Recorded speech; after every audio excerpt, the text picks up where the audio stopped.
नमस्कार दोस्तों, आप देखना शुरू कर चुके हैं वंदना जीएस क्लासेज को और मैं दीपक कुमार आपके साथ जुड़ चुका हूं। आज से एक बार फिर से अपने उस स्टेट की पढ़ाई को आगे बढ़ाने के लिए, जैसा कि आप जानते हैं स्टेट की तैयारी हम लोगों की चल रही है और उस स्टेट के अंतर्गत हम लोग अलग अलग सब्जेक्ट की तैयारी कर रहे हैं, अलग अलग सब्जेक्ट को हम लोग पढ़ रहे हैं। उसी को आगे बढ़ाते हुए आज हम लोग एमसीक्यू को करेंगे। आज जैसा आपको चैप्टर हमने पढ़ाया था, यह है ज्योग्राफी में आपको चैप्टर पढ़ाया गया था 9th क्लास का, वह है और उस के एमसीक्यू को लेकर के मैं पहुंच चुका हूं। तो 9th क्लास के जो चैप्टर हम लोग पढ़े थे, दूसरा चैप्टर हम लोग पढ़े थे, अगर आपको याद होगा तो आप याद कीजिए। दूसरा चैप्टर हम लोग पढ़े थे जिसमें भारत के फिजिकल ज्योग्राफी की बात की गई थी, फिजिकल स्ट्रक्चर की बात की गई थी, फिजिकल डिवीजन की बात की गई थी। भारत को जो 5 या 4 बड़े डिवीजन में बांटा जाता है, फिर छोटे छोटे 2 डिवीजन और, यानी कि टोटल 6 डिवीजन ने बताया था। वह 9th क्लास का चैप्टर में बताया गया था। जो 4 बड़े डिवीजन किए गए थे उसमें नॉर्दर्न माउंटेन रीजन एक था, नॉर्दर्न प्लेन रीजन होता है, तीसरा पेनिसुलर प्लेटू रीजन होता है और चौथा 2 आइलैंड्स होते हैं, 2 द्वीप समूह होते हैं जो अंडमान निकोबार और लक्षद्वीप के नाम से आप जानते हैं। उसके अलावा छोटे छोटे पेनिसुलर प्लेटू रीजन को ही साउथ इंडिया वाला जो भाग हो जाता है उसे ही ईस्टर्न कोस्टल एरिया और वेस्टर्न कोस्टल एरिया में बांट देते हैं। और साथ ही यह है डेजर्ट पार्ट जो थार डेजर्ट के नाम से जाना जाता है, उसे एक अलग डिवीजन निकाल दिया जाता है। रन ऑफ कच्छ वाला जो भाग हो जाता है, दलदली भाग मर्सीलैंड हो जाता है, गुजरात वाला भाग, उसे एक अलग डिवीजन कर दिया जाता है। तो छोटे छोटे कई डिवीजन में बांट दिया गया था। उसके बाद फिर हम लोग हिमालय को देखे थे, उसमें नॉर्दर्न माउंटेन रीजन जिसे हिमालय के नाम से जाना जाता है उसे देखे थे। हिमालय के स्ट्रक्चर को समझाता है। हिमालय को भी 4 भागों में बांट दिया जाता है, trans Himalaya, greater Himalaya, middle Himalaya और शिवालिक हिमालय, यह भाग बांट दिया जाता है। और फिर ट्रांस हिमालय को भी 3 रेंज में बांट दिया गया था, Karakoram range, Ladakh range, Zanskar range. तो इस तरह से उसके डिटेल चीजों को हम लोग जाने थे। तो वह है चैप्टर के रूप में हम लोगों ने उन सारे चीजों का पढ़ा था। जिन्होंने नहीं पढ़ा है, पहली बार यह वीडियो देख रहे हैं, वह जा करके देख लें। प्लेलिस्ट में उसका चैप्टर दिया हुआ है, क्लास 9th का यह है, भारत का यह चैप्टर दिया हुआ है, उसे जाकर के एक बार देख ले, उसे एक बार पढ़ लें। तो यहाँ एमसीक्यू बनाने में आपको बहुत मजा आएगा। एमसीक्यू बहुत ही आसानी से आपको बनेगा। हमने बताया, बार बार मैं बता रहा हूँ कि आप एक बार चैप्टर को थ्रू आउट पढ़ लेते हैं तो एमसीक्यू बनाने में दिक्कत नहीं होता है। जो बस है वह क्वेश्चन आंसर ही रटते रहेंगे, उनसे वह एग्जाम तक नहीं रटा पाएगा। लेकिन एक बार अगर आप चैप्टर वह आसानी से पढ़ लेते हैं, एक बार हमारे साथ पढ़ लेते हैं और उसके बाद वह है, यह आज है 50 क्वेश्चनों का सेट लेकर के आया हूं, तो फिर इससे क्वेश्चन छूटने वाला नहीं है। तो यह देरी न करते हुए सेशन को आगे बढ़ाते हैं। तो पहले जो यहाँ हम लिए हैं वह है विश्व के, यह है पर्वतों और पठारों को लाया गया है। तो यह इसे हम अभी आपको रोक रहे हैं, स्किप कर रहे हैं और पहले भारत के या पर्वत और पठार जो था हम लोग पढ़े थे उसे पढ़ लेते हैं, उसके बाद फिर इसे हम लोग पढ़ेंगे। तो अगर भारत की बात की जाए तो यहाँ से यह है, शुरुआत है, यह आप देखिए और इसे क्वेश्चन आंसर आराम से आपसे बनेगा। तो इसमें पहला जो क्वेश्चन है वह कहता है भारत की कौन सी पर्वत श्रेणी न्यूनतम है, न्यू है, नया है। तो यह ऑप्शन में सह्याद्री, अरावली, हिमालय और सतपुरा है। तो क्या आंसर होगा आप कमेंट बॉक्स में लिखिए भी, बताइए भी हमें। और आप जानते हैं हिमालय जो है इसे न्यू फोल्डेड माउंटेन कहा जाता है, हिमालय को नवीन वलित पर्वत कहा जाता है। यह है सबसे नया बना हुआ माना जाता है। तो हिमालय ही जो इसमें होगा यह सबसे नवीनतम पर्वत श्रृंखला होगी। इसे न्यू फोल्डेड माउंटेन कहा जाता है, नवीन वलित पर्वत कहा जाता है।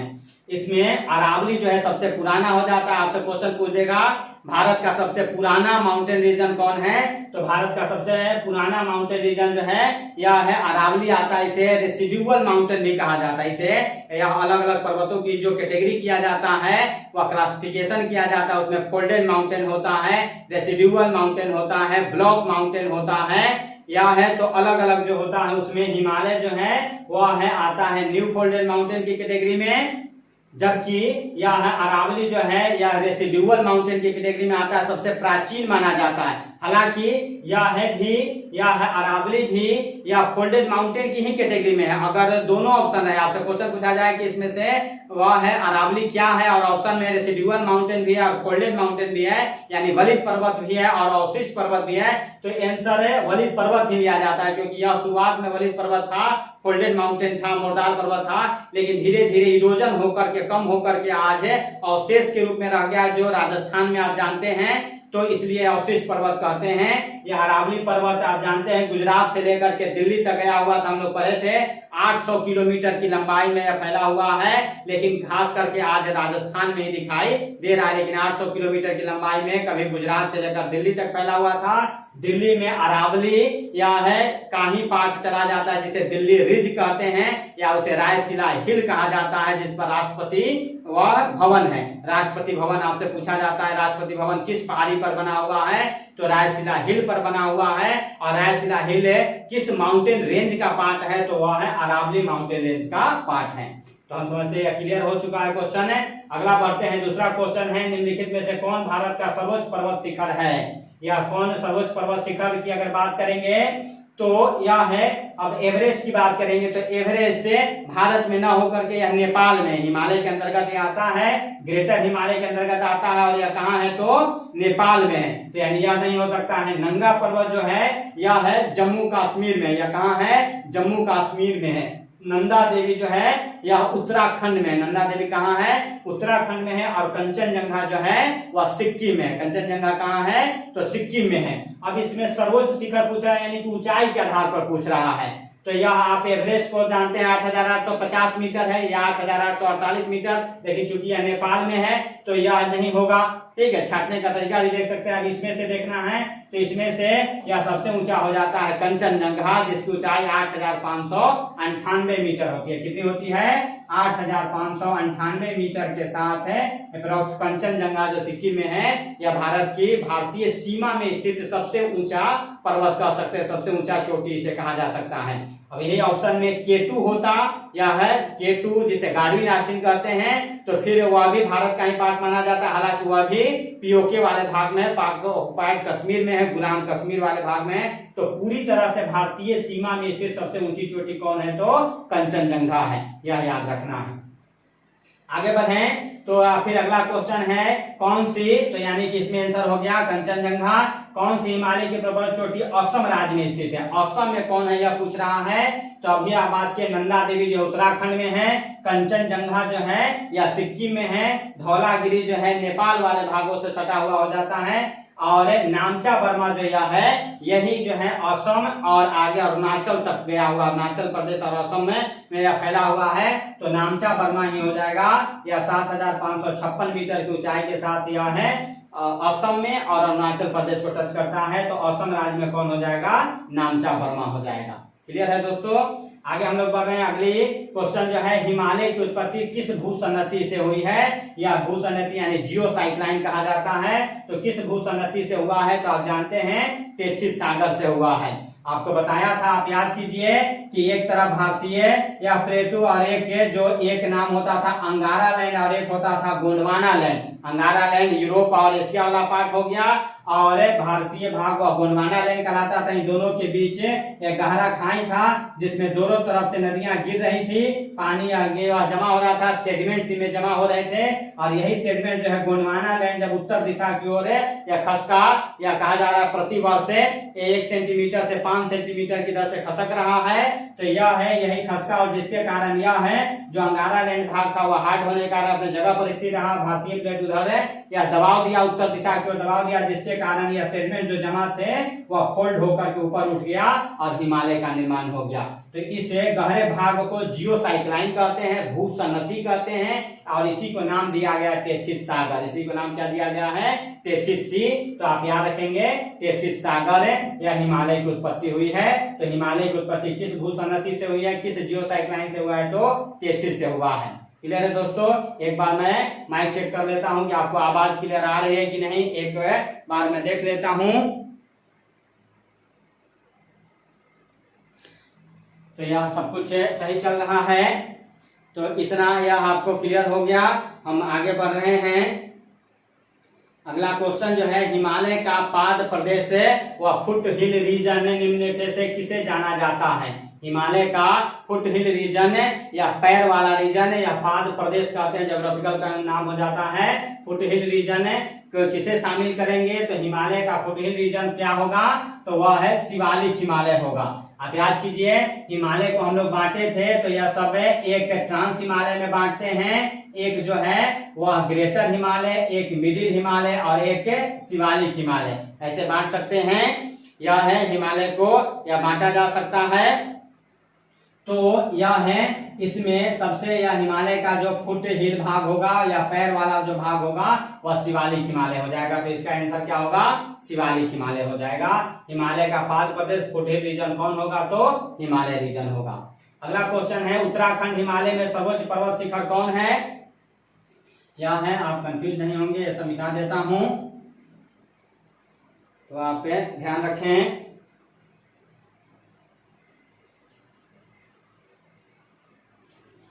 लाल ले लेता हूं।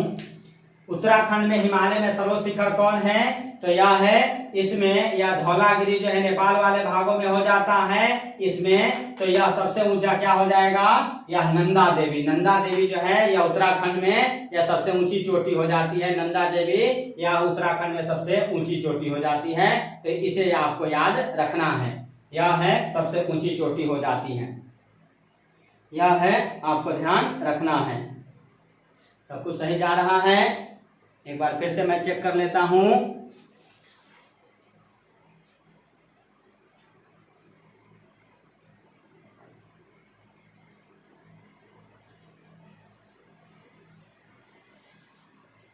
तो यह आपको याद रखना है, नंदा देवी आपको याद रखना है। यह है 7,817 मीटर की ऊंचाई के साथ उत्तराखंड में सबसे ऊंची चोटी हो जाती है।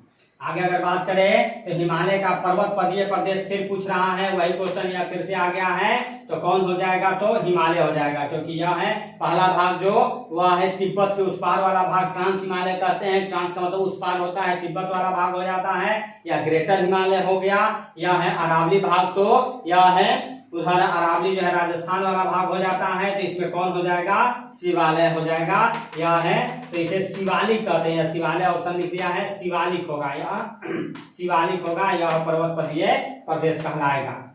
यहाँ देखिए, यहाँ थोड़ा सा यह अलग अलग या छाटना और आसान है। यहाँ जो है चारों वह हिमालय का ही दे दिया है, तो यहाँ जो है वह है, इसके अपेक्षा यहाँ छाट देना वह ज्यादा आसान है। तो आप क्वेश्चन पर फोकस कीजिएगा। एक बार आप पढ़े हुए हैं तो क्वेश्चन पर आप फोकस कीजिएगा, तो आपको वह पता चलते रहेगा कि कौन है वह इसका आंसर अच्छा होगा। तो यह है, आपको याद रखना है, इसमें यह है शिवालिक हो जाएगा इसका पर्वत पदीय प्रदेश। आगे है, हिमालय में हिम स्नो लाइन निम्न से किसके बीच होगी? यह है, तो आप जानते हैं लगभग 5,000 मीटर कहा जाता है। 5,000 मीटर के ऊपर ही बर्फ मिलना शुरू होता है। 5,000 तक के बाद ज्यादा यह बर्फ रहता है पर्वतीय भागों पर। तो इसमें जो है सबसे अच्छा आंसर है आपका 4500 से 6,000 मीटर पूर्व में हो जाएगा, या 4500 से 6,000 मीटर में स्नो लाइन मिल रहा है हिमालय वाले क्षेत्रों में। तो यह आंसर आपका हो जाएगा। आपको समझ में आ रहा है? आगे हम बढ़ रहे हैं। अगला क्वेश्चन है, कौन सी पर्वत चोटी संसार की दूसरी सर्वोच्च पर्वत चोटी है? कौन सी चोटी संसार की दूसरी सबसे ऊंची चोटी है, यानी second highest peak of the world है? तो इसमें आप वह देखिए, तो यह है गार्डविन आस्टीन, जिसे केटू के नाम से जाना जाता है। गार्डविन आस्टीन जिसे हम लोग केटू के नाम से भी जानते हैं, पीओके वाले भाग में है, यह पाक ऑक्युपाइड कश्मीर में है, गुलाम कश्मीर वाले भाग में है। और यह इसकी ऊंचाई जो हो जाती है 8,611 मीटर हो जाती है। इसकी ऊंचाई कितनी है? 8,611 मीटर है, जबकि कंचनजंगा की 8,598 मीटर अभी हम लोग देखे थे हैं। ठीक है, यह है नंगा पर्वत जम्मू कश्मीर हो जाता है, 8,126 मीटर हो जाता है, जबकि नंदा देवी 7,000 के आसपास हो जाता है। तो इसमें सबसे ऊंचा कौन हो गया? Godwin Austin. और यह गार्डविन आस्टीन हिमालय के बाद दूसरा सबसे ऊंचा हो जाता है। हिमालय सर्वोच्च हो जाती है, हिमालय में माउंट एवरेस्ट सर्वोच्च हो जाती है 8,850 मीटर। उसके बाद दूसरी ऊंची चोटी गार्डविन आस्टीन हो जाती है 8,611 मीटर के साथ। तो यह है संसार की दूसरी सर्वोच्च चोटी कौन हो जाएगी, गाडविन ऑस्टिन हो जाएगी 8611 मीटर के साथ है। यह है पीओके वाले भाग में है, यह है पाकिस्तानी कब्जे वाले भाग में, हालांकि भारत की यह माना जाता है। गाडविन ऑस्टिन भारत की सबसे ऊंची चोटी मानी जाती है। लेकिन पूर्ण रूप से यही क्वेश्चन आपको समझ लेना है। एक क्वेश्चन होगा या highest peak of India, highest peak of India, उस समय भी आपको बताए थे पढ़ाने के समय भी कि हाईएस्ट पीक ऑफ इंडिया अगर पूछा जाएगा, ऑप्शन में K2 है, गाडविन ऑस्टिन है, तो आंसर आपका K2 होगा, गाडविन ऑस्टिन होगा। और हाईएस्ट पीक इन इंडिया पूछा जाएगा, भारत की सर्वोच्च चोटी और भारत में सर्वोच्च चोटी, तो भारत में सर्वोच्च चोटी पूछेगा तो कंचनजंगा, कंचनजंगा पूरी तरह से भारतीय कब्जे वाले भाग में है, तो भारत में सर्वोच्च चोटी कौन होगी, कंचनजंगा सिक्किम में, जबकि भारत की सर्वोच्च चोटी हो जाएगी गाडविन ऑस्टिन K2, क्योंकि भारत का ही पार्ट है लेकिन अभी दूसरे का कब्जा है। नंदा देवी उत्तराखंड में है, भारत में ही है, या नंगा पर्वत जम्मू कश्मीर में ही है, भारत में ही है, लेकिन ऊंचाई के आधार पर आंसर ये हो जाएगा। क्लियर है दोस्तों, आगे बढ़ रहे हैं। अगला क्वेश्चन है, हिमालय श्रेणी क्षेत्र में मिलने वाली संकीर्ण और अनुदैर्घ्य लंबी घाटियों को किस नाम से जाना जाता है, तो यह है घाटियों को, लंबी लंबी जो वहां घाटियां होती हैं उसे दून और द्वार दोनों कहते हैं, लेकिन यह दून और द्वार जो हो जाता है, जैसे हरिद्वार और आप देहरादून सुने होंगे, तो इसमें जो लंबी लंबी जो हो जाती है वह है दून ही होता है, तो यह देहरादून ये सब जो भाग सुने होंगे, तो यह है लंबी लंबी घाटियां जो हो जाएंगी वह है दून हो जाएंगी। आगे क्वेश्चन आएगा भी, मर्ग जो हो जाता है घास के मैदान को कहा जाता है, मर्ग क्या कहते हैं, ग्रासलैंड एरिया जो या कश्मीर वाले व हिमालय वाले क्षेत्रों में, ऊंचाई वाले भागों में, मध्य हिमालय में खास करके मिडिल हिमालय में ऊंचाई वाले भागों में जो ग्रासलैंड मिलते हैं उसे क्या कहा जाता है, मर्ग कहा जाता है। जम्मू कश्मीर वाले भागों में जैसे सोनमर्ग, गुलमर्ग आप सुने होंगे, तो मर्ग यह क्वेश्चन आएगा भी आगे, ये बहुत इंपॉर्टेंट होता है, ये आपको याद रखना है। अगला है, काराकोरम पर्वत श्रेणी का पूर्व नाम क्या है, या काराकोरम श्रेणी का पूर्व नाम इसे क्या कहा जाता है, तो यह आप देखिए याद कीजिए, यह है K2 जो है वह गाडविन ऑस्टिन कहते हैं। सागर माथा जो है यह है सागर माथा या माउंट एवरेस्ट का ही नाम है, सागर माथा कह देते हैं, नेपाल में माउंट एवरेस्ट को ही सागर माथा के नाम से कह देते हैं। राकापोसी एक पर्वत हो जाता है, राकापोसी एक अलग से पर्वत हो जाता है, तो यह कृष्णागिरी जो है इसका पूर्ण नाम होगा, या कृष्णागिरी इसका पूर्ण नाम हो जाएगा। आगे बढ़ते हैं, लघु हिमालय श्रेणी के ढालों पर मिलने वाले छोटे छोटे घास के मैदानों को जम्मू कश्मीर में क्या कहा जाता है, यही क्वेश्चन है, VVI आपको याद रखना, कई बार पूछे हैं। या पर्वतीय क्षेत्रों में या जम्मू कश्मीर में छोटे छोटे घास के मैदानों को क्या कहा जाता है, तो उसे मर्ग कहा जाता है। क्या कहा जाता है, मर्ग कहा जाता है। जैसे सोनमर्ग, गुलमर्ग बहुत सारे हो जाते हैं, तो मर्ग कहा जाता है। पर्वतीय क्षेत्रों में, जम्मू कश्मीर के पर्वतीय क्षेत्रों में मिलने वाले ग्रासलैंड को किस नाम से जाना जाता है, तो मर्ग के नाम से जाना जाता है। जबकि फिर याद रखना है, यह बुग्याल जो है, बुग्याल और पयार दोनों कहते हैं, या उत्तराखंड में यूके की बात करें, उत्तराखंड बात करें, उत्तराखंड के घास के मैदानों को बुग्याल कहा जाता है या पयार कहा जाता है। उत्तराखंड के घास के वही मैदानों को बुग्याल या पयार के नाम से जाना जाता है, जबकि जम्मू कश्मीर में उसी घास के मैदानों को मर्ग के नाम से जाना जाता है। तो यह आप क्वेश्चन याद रखें, यह हम लोग यह क्वेश्चन कर रहे हैं, आप इसे लिखते चले, इसे ध्यान से सुनते चले, 1 मिनट में आप इसे लिख ले। यह आपको VVI क्वेश्चन का सेट करवा रहे हैं, यहीं से क्वेश्चन आपको आएगा और यह क्वेश्चन छूटने वाला नहीं है। इतना अगर आप कर लेते हैं तो यह चैप्टर आप समझिए कंप्लीट कर लिया। चैप्टर एक बार को आप देख लीजिए और उसके बाद MCQ कर लीजिए, आपका कहानी समाप्त हो जाएगा। इस तरह से हम लोग स्टेट एग्जाम आते तक सारे सब्जेक्ट को करेंगे और वह कंप्लीट करेंगे और तैयारी फुलफिल करके पहुंचेंगे। तो आगे बढ़ रहे हैं,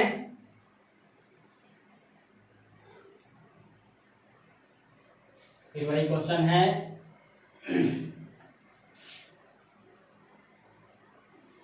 लघु हिमालय की श्रेणी के ढालों पर मिलने वाले छोटे छोटे घास के मैदानों को उत्तराखंड में क्या कहते हैं, तो उसे बुग्याल या प्यार कहते हैं। देखिए क्वेश्चन आ गया, यही वह बुग्याल या प्यार कहाँ कहते हैं, तो वह उत्तराखंड में कहते हैं, जबकि मर्ग कहते हैं जम्मू कश्मीर में। दून और द्वार जो है, यह है दून और द्वार, यह लंबी घाटियों को कहा जाता है, वह जम्मू कश्मीर उत्तराखंड वाले भागों में वह दून और द्वार के नाम से, जैसे देहरादून और हरिद्वार कह देते हैं, नाम दिया जाता है।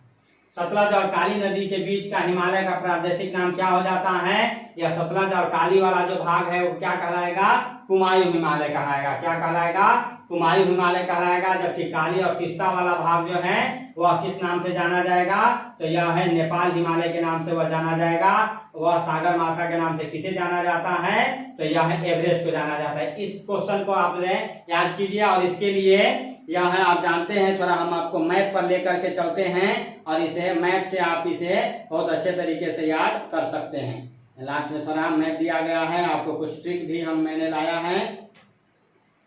यह देखिए, यह आपको भी याद कर लेना है। यह नदियों के द्वारा जो काट करके और हिमालय को काट करके नीचे उतरा जा रहा है, नदियां काट करके जो नीचे उतर रही हैं उसके आधार पर बांटा जाता है। तो नदियों के आधार पर यह सिडनी बुराड़, यह एक जोग्राफर है, सिडनी बर्नार्ड है, सिडनी बुराड़ कहा जाता है। सिडनी बुराड़ ने यह नदियों के आधार पर, नदियों के कटाव के आधार पर हिमालय को यह अलग अलग भागों में बांटा है, 4 भागों में बांटा है। इसे आपको याद कर लेना है। तो सबसे वह ऊपर चलते हैं तो सिंधु नदी जो जम्मू कश्मीर से होते हुए पाकिस्तान चली जाती है, तो सिंधु से सतलज वाला भाग किस नाम से जाना जाता है? पंजाब के नाम से, पंजाब हिमालय के नाम से जाना जाता है। किस नाम से जाना जाता है? पंजाब हिमालय के नाम से जाना जाता है। आगे यह सतलज और काली नदी या उत्तराखंड वाला भाग तक का क्या हो जाता है? तो सतलज यह हिमाचल सबसे होते हुए आप जानते हैं फिर पाकिस्तान चली जाती है और उसी सिंधु नदी में मर्ज हो जाती है। सिंधु की सबसे बड़ी सहायक नदी हो जाती है सतलज। तो वह है सतलज, यानी हिमाचल सब वाले भागों से बढ़ते हुए आगे उत्तराखंड तक के भागों वाले एरिया को किस नाम से जाना जाता है? तो उसे कुमायूं हिमालय कहा जाता है। किस नाम से जाना जाता है? कुमायूं हिमालय के नाम से जाना जाता है। तो आप याद रखिए, सतलज से काली नदी वाला भाग जो है वह कुमायूं हिमालय के नाम से जाना जाता है। जबकि आगे काली नदी से तीस्ता नदी, यानी कि उत्तराखंड से लेकर के समझ आइए सिक्किम तक का भाग, यह है उत्तराखंड से लेकर के सिक्किम तक वाला भाग जो है, जिसमें नेपाल भी आ जाता है, इसी कारण से नेपाल हिमालय के नाम से जाना जाता है। किस नाम से इसे जाना जाता है? नेपाल हिमालय के नाम से जाना जाता है। और सबसे ज्यादा इसकी लंबाई होती है 800 किलोमीटर। यह है चौड़ाई है। सिडनी बुराड़ ने नदियों की वह कटाव और उसकी चौड़ाई के आधार पर, नदियों की चौड़ाई के आधार पर यह बांटा गया है। हम लोग ऊंचाई के आधार पर और उसके निर्माण के आधार पर हिमालय को बांटे थे, trans Himalaya, greater Himalaya, middle Himalaya, Shivalik Himalaya में। तो यह हिमालय के धक्का दे करके, जो गोंडवाना लाइन धक्का दे करके, प्रेशर दे करके, फोल्ड होकर के ऊपर उठा हुआ अलग अलग टाइम में बना है, उसके आधार पर यह बांट दिया जाता है। जबकि यहाँ नदियों के द्वारा कटान किया गया, उसकी चौड़ाई के आधार पर यह बांटा गया है। तो काली से तीस्ता वाला भाग जो 800 किलोमीटर की लंबाई में सबसे ज्यादा होता है उसे नेपाल हिमालय कहते हैं। और तीस्ता से आगे ब्रह्मपुत्र नदी, तीस्ता से आगे अरुणाचल प्रदेश वाला भाग है, जानते हैं ब्रह्मपुत्र नदी अरुणाचल प्रदेश से होकर के भारत में प्रवेश करती है, मानसरोवर से निकलती है, वह भाग असम हिमालय के नाम से जाना जाता है। वह किस नाम से जाना जाता है? असम हिमालय के नाम से जाना जाता है। तो इसे याद रखने के लिए ट्रिक याद रखना है, NAPK। क्या याद रखना है? NAPK। N से हो गया नेपाल हिमालय, A से हो गया असम हिमालय, P से हो गया पंजाब हिमालय और K से हो गया कुमायूं हिमालय। K से क्या हो गया? कुमायूं हिमालय हो गया। या असम हिमालय जो हो जाता है वह 750 किलोमीटर की चौड़ाई में हो जाता है। यह कितनी चौड़ाई में हो जाता है? 750 किलोमीटर की चौड़ाई में हो जाता है।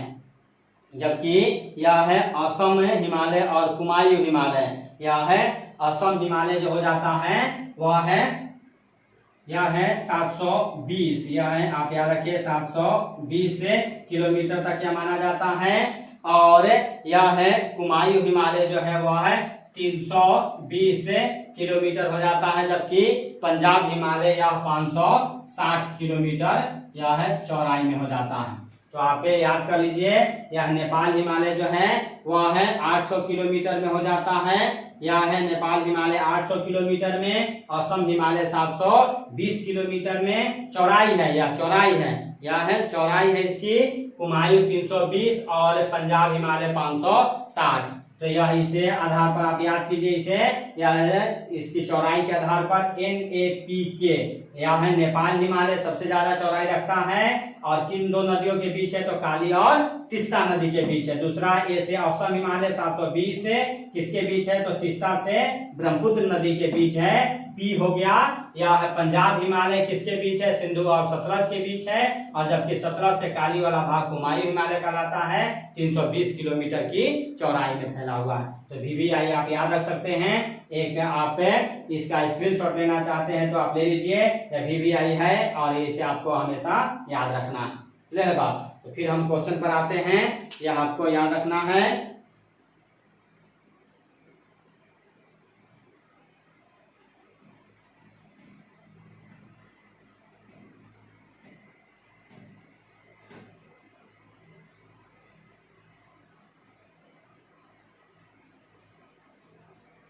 हम लोग कहाँ थे?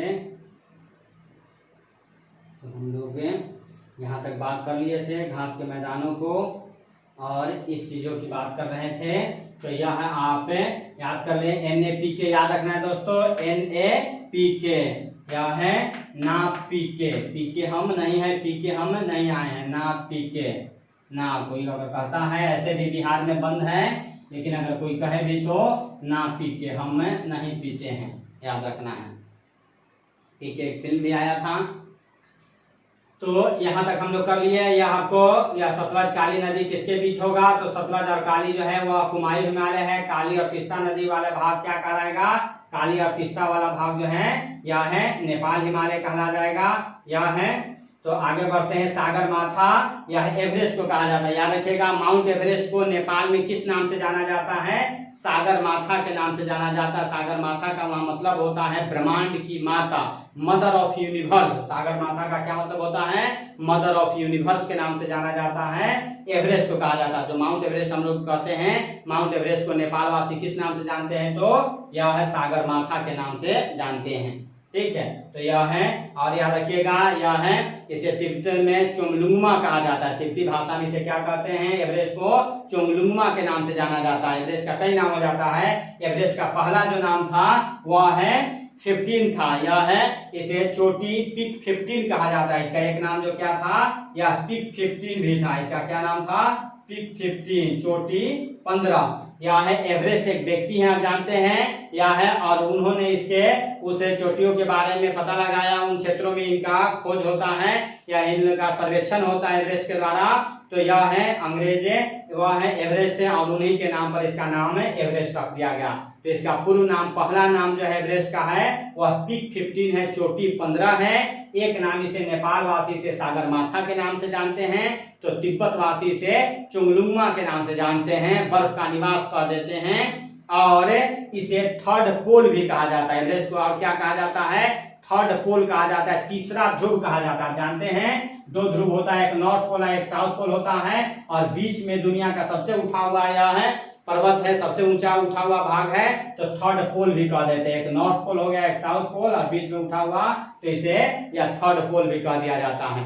तो वह एक नाम, सबसे पुराना नाम, पहला नाम पिक 15 हो गया। नेपाल वासी सागर माथा, सागर माथा का मतलब होता है ब्रह्मांड की माता, मदर ऑफ यूनिवर्स। एक तिब्बत वासी यह है चोंगलुंगमा के नाम से ये इसे कह देते हैं। और यह है एक नाम पिक 15 हो जाता है, या याद रखिए एक थर्ड पोल भी इसे कह दिया जाता है। क्लियर है दोस्तों? समझ में आपको आ रहा है? आगे बढ़ते हैं। एडमंड हिलेरी और तेंजिंग नोर्गे द्वारा विश्व की सर्वोच्च चोटी पर कब चढ़ा गया या कब वहां गए? तो यह है कब गए? या 1953 में गए। एडमंड हिलेरी और तेंजिंग नोर्गे ने सबसे पहले यह माउंट एवरेस्ट पर 1953 में कदम रखा। यह है उनके साथ है एडमंड हिलेरी, तेंजिंग नोर्गे जो थे वह है नेपाली थे, एडमंड हिलेरी न्यूजीलैंड के थे, और सबसे पहले चढ़ने वाले यह दोनों व्यक्ति होते हैं। क्लियर है दोस्तों? यह है। आगे बढ़ते हैं, नंदा देवी घाटी कहाँ है? नंदा देवी जो है किसके अंतर्गत आता है? तो यह नंदा देवी आपको बताया था कि नंदा देवी उत्तराखंड में है। नंदा देवी कहाँ है? उत्तराखंड में है। तो कुमायूं हिमालय के अंतर्गत आ जाएगा। कुमायूं वहाँ वह है पर्वतीय क्षेत्रों में रहने वाले लोगों का एक समूह भी है। यह है, तो कुमायूं हिमालय के यह अंतर्गत होगा, यानी कि नंदा देवी जो कुमायूं हिमालय का भाग हो जाएगा। क्लियर है? हिमालय पर्वत की एक श्रेणी अराकानियोमा कहाँ स्थित है? तो हिमालय ही जो है यह है, जब आगे म्यांमार में चली जाती है तो उसे अराकानियोमा कह देते हैं। हिमालय का ही एक्सटेंट रूप कहा जाता है, यह अराकानियोमा है। तो यह म्यांमार में है। यह कहाँ है? म्यांमार में है। म्यांमार की राजधानी कहाँ है? नई पई ताव है। कहाँ है? नई पई ताव कहा जाता है। पुराना नाम इसका बर्मा था, तो राजधानी रंगून था। बर्मा पुराना नाम था, राजधानी रंगून था, लेकिन अब यह नाम बदल दिया है तो म्यांमार हो गया और राजधानी नई पई ताव हो गई। यह पहले याद करना आसान था, या बर्मा रंगून हम लोग याद कर लेते थे।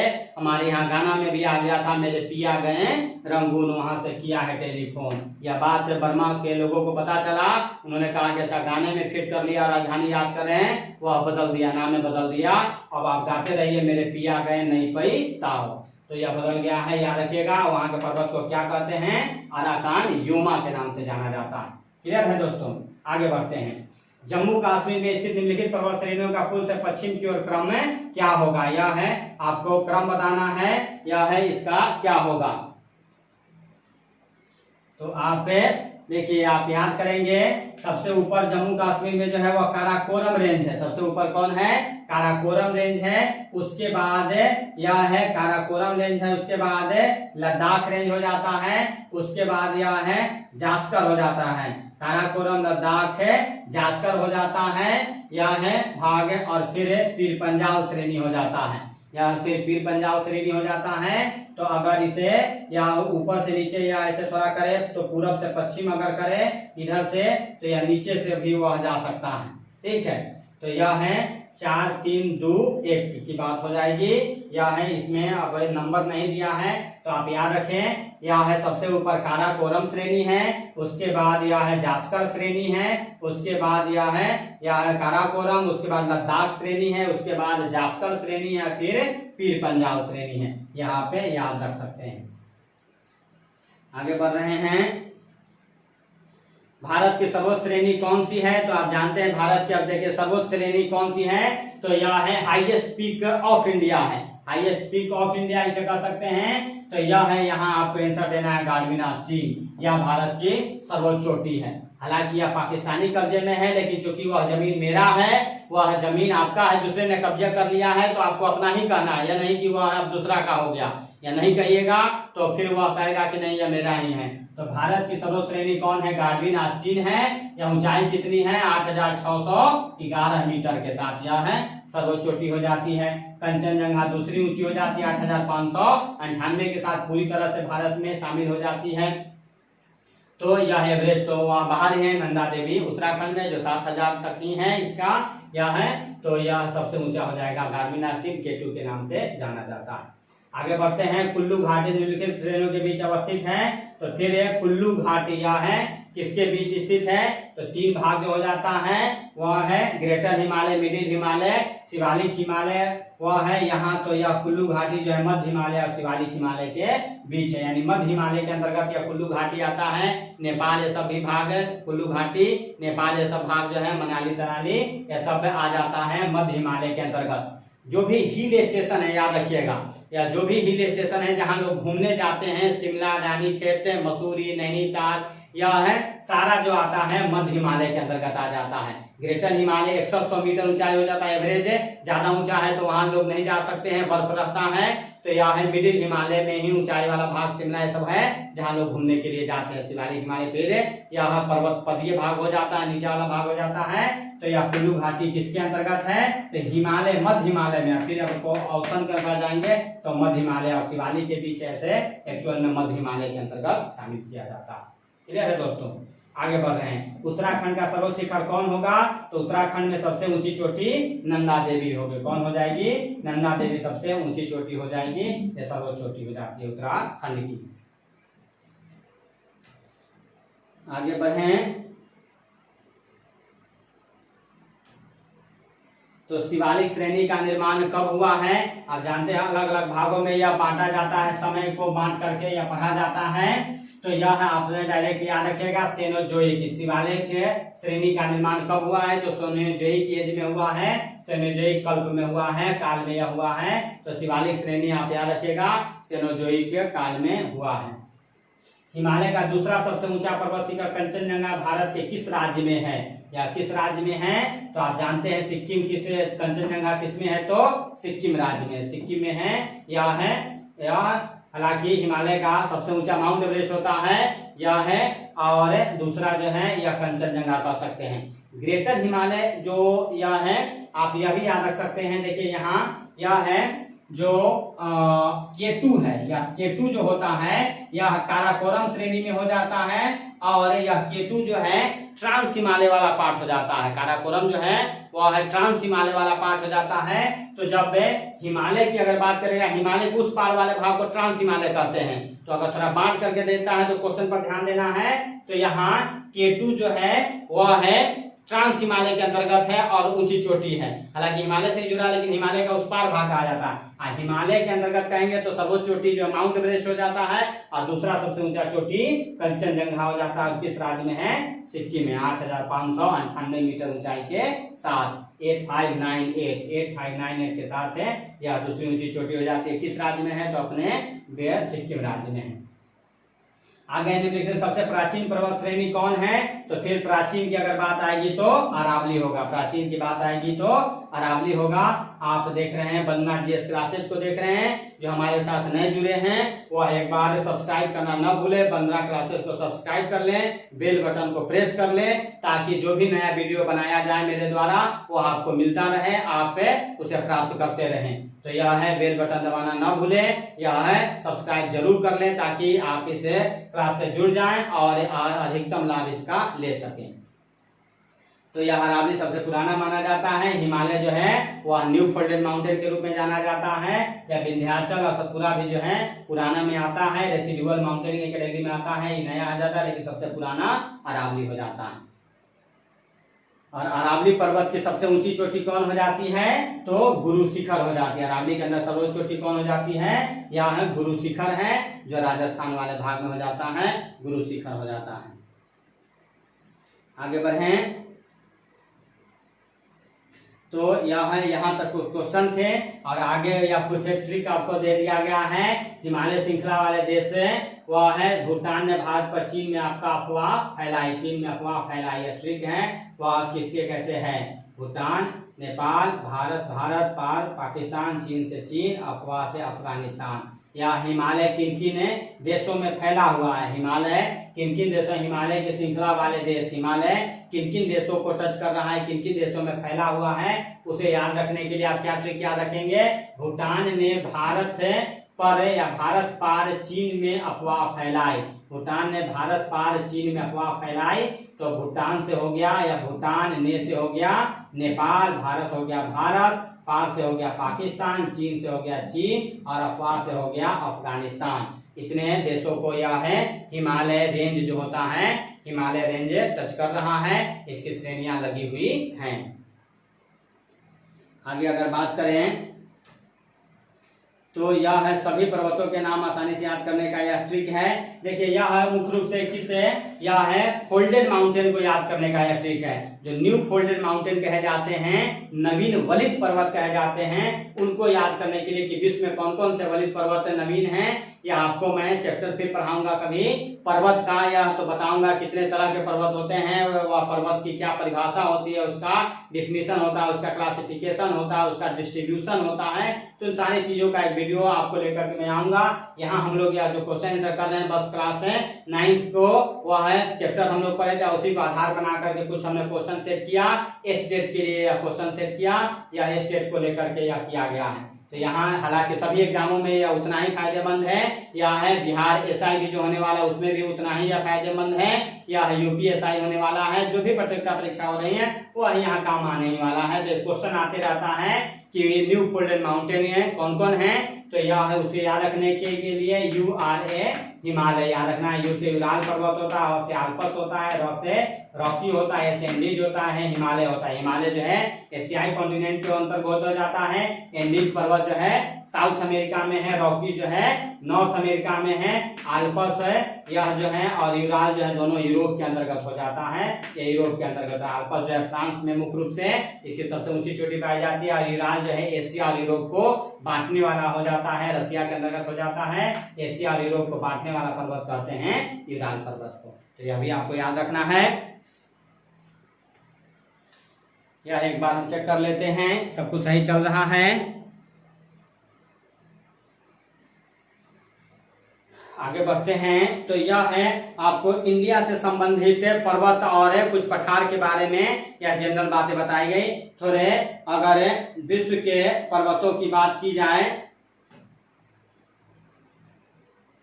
तो यह आपको पहले भी समझा दिया था। यह है हिमालय को आपको याद रखना है, यही हिमालय का यह है। पर्वतों को अगर देखेंगे तो यह देखिए काराकोरम रेंज हो जाता है, यह है अलग अलग रेंज हो जाते हैं, अलग अलग है। यह है राज्यों में फैला हुआ नामचा बर्मा पर्वत की ऊंचाई 7756 जो अरुणाचल प्रदेश वाले भागों में यह है फैला हुआ हो जाता है, टच करता हुआ। तो यह पूरा है, आप इसे एक बार मैप को देख सकते हैं। यह आप किताबों में यह है बताया गया है। यह हिमालय रेंज को पामीर ग्रंथि से ही यह अलग अलग पर्वत श्रेणियां निकलती हैं और वह फैली हुई होती है, फैली हुई है।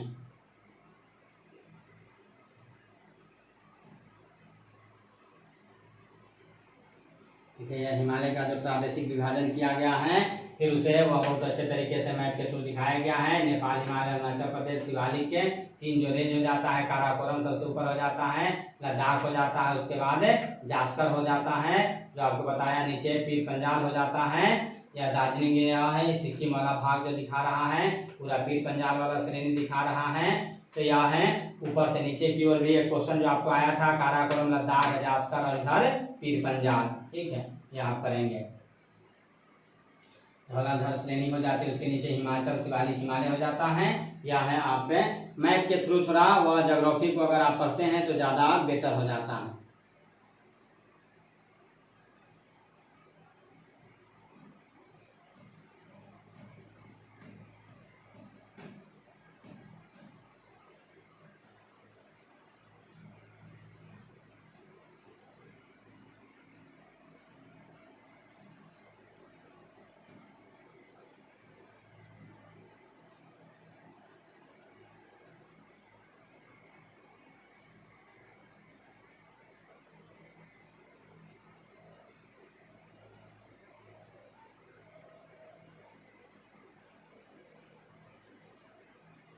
चलिए थोड़ा सा विश्व के पर्वतों को अब देख लिया जाए, विश्व के पर्वत पठारों को थोड़ा देख लिया जाए।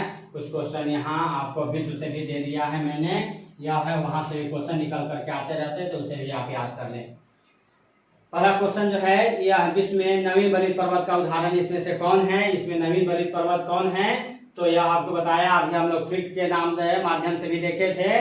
तो उसमें यह है आल्पस और इज़ाल दोनों आ रहा था, ठीक है, लेकिन नवीन बलित पर्वत अगर यहाँ आंसर आल्पस दे दिया है, ठीक है। हालांकि यह दोनों को शामिल किया जाता है, या दोनों बलित पर्वत के अंतर्गत ही शामिल होता है, लेकिन आल्पस से पूरी तरह से फोल्डेड माउंटेन के रूप में है, तो दोनों है तो आंसर आपका आल्पस हो जाएगा। याद रखिएगा, अरावली या रेसिडुअल माउंटेन के रूप में आता है, भारत में है। अपलेशियन जो है यूएसए में भी है, यह भाग हो जाता है। अगला है, जो पठार चारों तरफ से, जो प्लेटू चारों तरफ पर्वतमालाओं द्वारा घिरे होते उसे क्या कहा जाता है? तो यह है उसे अंतरा पर्वतीय पठार कहा जाता है। थोड़ा सा आंसर यहाँ गलत है, सी होना चाहिए। यह है क्या होगा, जो पठार चारों तरफ पर्वतों से घिरा हुआ होता है उसे अंतरा पर्वतीय पठार कहा जाता है। यह अंतरा हुआ यानी कि वह पर्वतों से घिरा हुआ, अंतरा पर्वतीय पठार इसे कह दिया जाता है। तिब्बत इसका उदाहरण हो जाता है, बोल्विया इसका उदाहरण, बोल्विया का पठार, तिब्बत का पठार, यह सब पर्वतों से घिरा हुआ पठार माना जाता है। तो यह अंतरा पर्वतीय पठार के रूप में जाना जाता है। आगे, विश्व में उत्पन्न होने वाली फसलों तथा खाद्य वस्तुओं का लगभग कितना प्रतिशत भाग मैदानों में उपजाया जाता है? विश्व में यह है फसलों तथा खाद्य वस्तुओं का लगभग कितना प्रतिशत भाग मैदानों में उपजाया जाता है? तो आंसर इसका क्या हो जाएगा? लगभग 85%। आप जानते हैं जो भी हम लोग खाद्य पदार्थ खाते हैं, चावल, गेहूं, जो भी दाल, पल्सेज होती हैं, सब मैदानी भागों में उगाई जाती हैं। पर्वतीय क्षेत्रों में और पठारी क्षेत्रों में नहीं उगाई जाएंगी, बिल्कुल कम मात्रा वहाँ होता है, वह फसलों की कम मात्रा होती है। थोड़ी बहुत ट्रेस फार्मिंग करके, सीढ़ीनुमा खेती बना करके वह खेती की जाती है। तो लगभग यह है खाद्य फसलों का यह 85% भाग जो मैदानी इलाकों से आता है, प्लेन एरिया से आता है। भारत में गंगा व जमुना का जो मैदानी भाग है वहीं से हो रहा है, हिमालय रीजन और पठारी क्षेत्रों से कम होगा। तो विश्व में भी यही बातें हैं, ठीक है। तो यानी कि लगभग 85% हो जाएगा। आगे है, दक्षिणी आल्पस पर्वत श्रेणी कहाँ स्थित है? दक्षिणी आल्पस पर्वत श्रेणी जो है न्यूजीलैंड में। कहाँ है? तो यह न्यूजीलैंड में दक्षिणी आल्पस पर्वत कहाँ है? तो यह है बी, यानी कि न्यूजीलैंड में हो जाता है। यह आपको याद रखना है।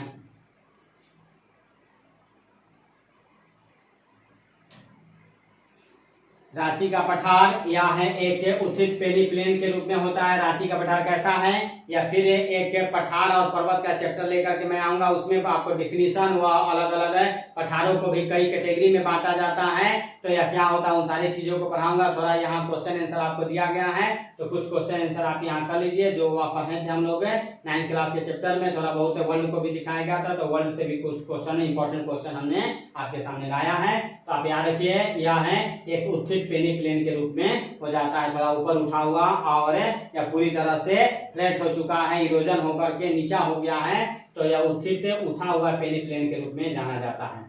उत्तरी अमेरिका की सर्वोच्च चोटी कौन है, तो यह सर्वोच्च चोटी कौन हो जाती है, यह माउंट मैकिन्ले हो जाता है। उत्तरी अमेरिका की सर्वोच्च चोटी जो है माउंट मैकिन्ले हो जाती है, यह याद रखना है। आगे, स्थल मंडल के कुल क्षेत्रफल के कितने प्रतिशत भाग पर पठार का विस्तार पाया जाता है, तो यह पठार जो है वह 33% पर है। जानते हैं आप, सबसे ज्यादा मैदानी भाग हो जाता है, और पठार कितने पर दूसरे नंबर पर हो जाता है, 33% भाग पर। स्थल मंडल के कुल क्षेत्रफल के 33% भाग पर पठार है।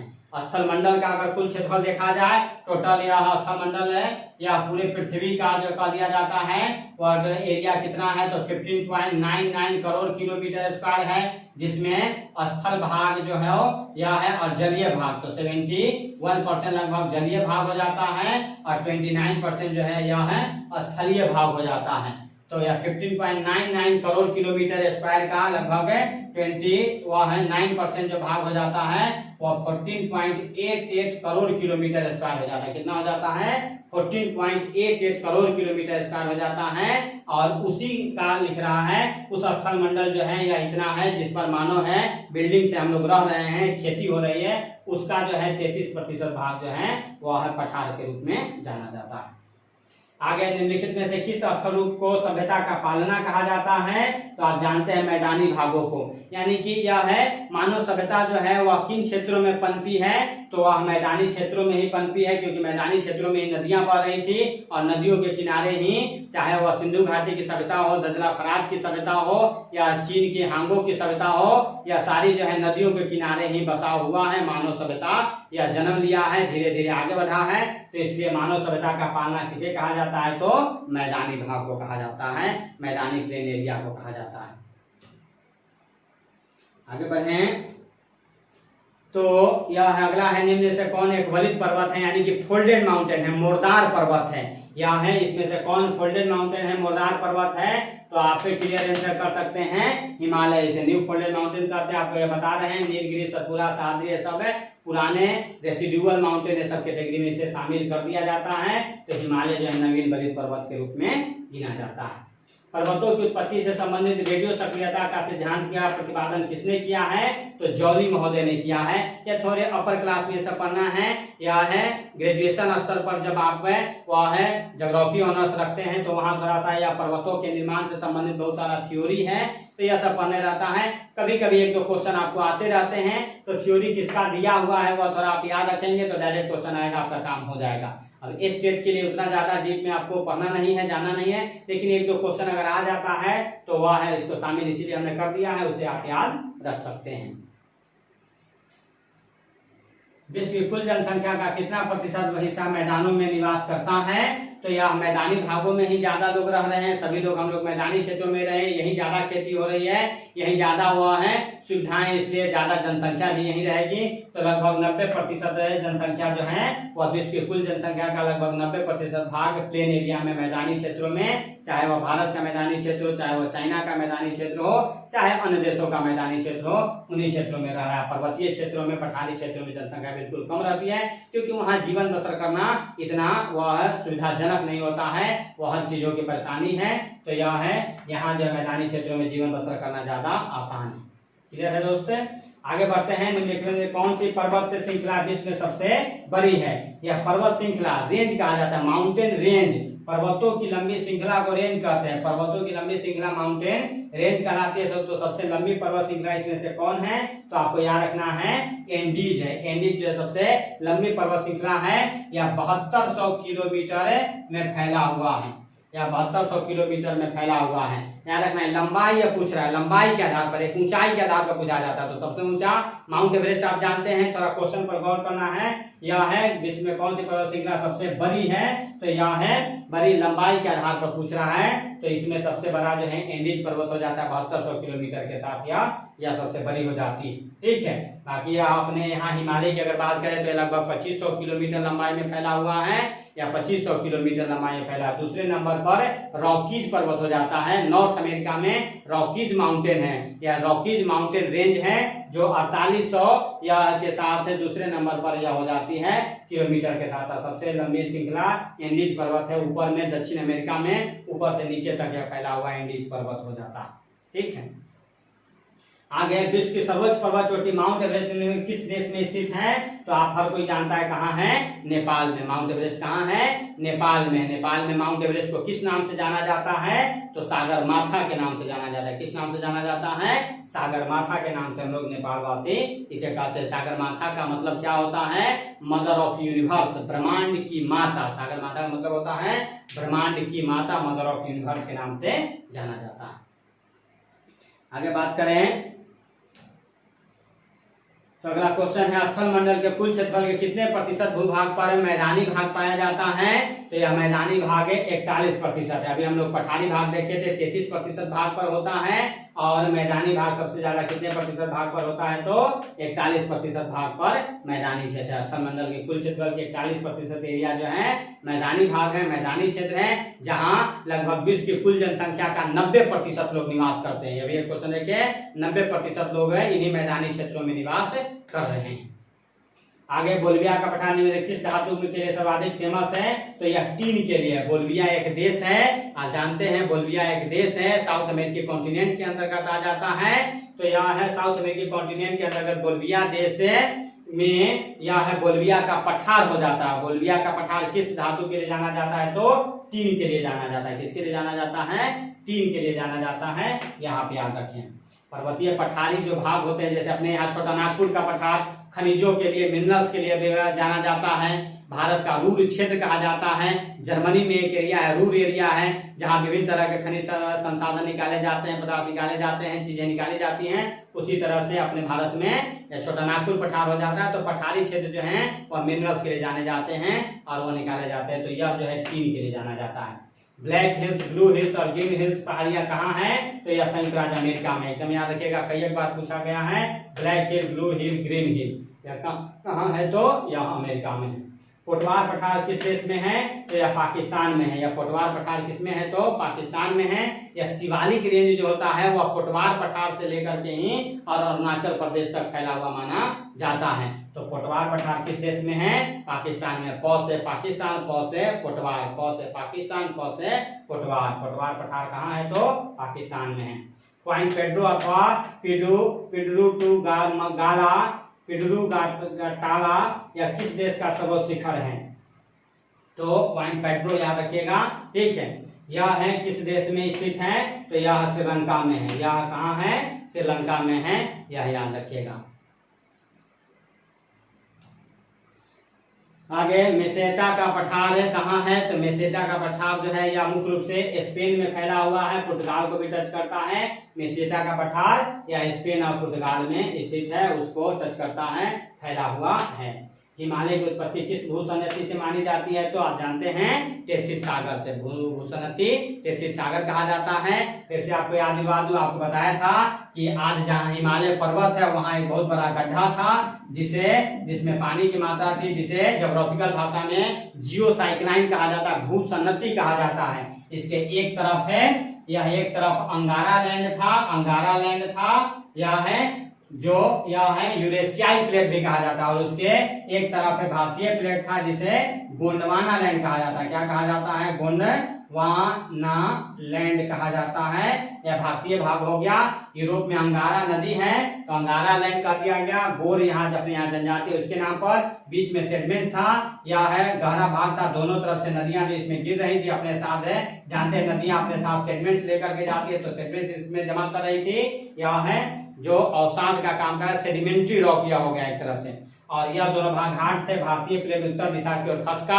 आज से 7 करोड़ वर्ष पहले हिमालय का निर्माण हुआ, पहला धक्का लगा है 7 करोड़ वर्ष पहले तो यह है, और इसके यह हार्ड भाग और यह हार्ड भाग, दोनों तरफ से हार्ड भाग जब दबाव दिया तो यह बीच का मुलायम भाग जो है उस प्रेशर को सह नहीं पाया, अब फोल्ड होकर के ऊपर उठ गया और हिमालय का निर्माण हो गया। तो हिमालय फोल्डेड माउंटेन हो गया है।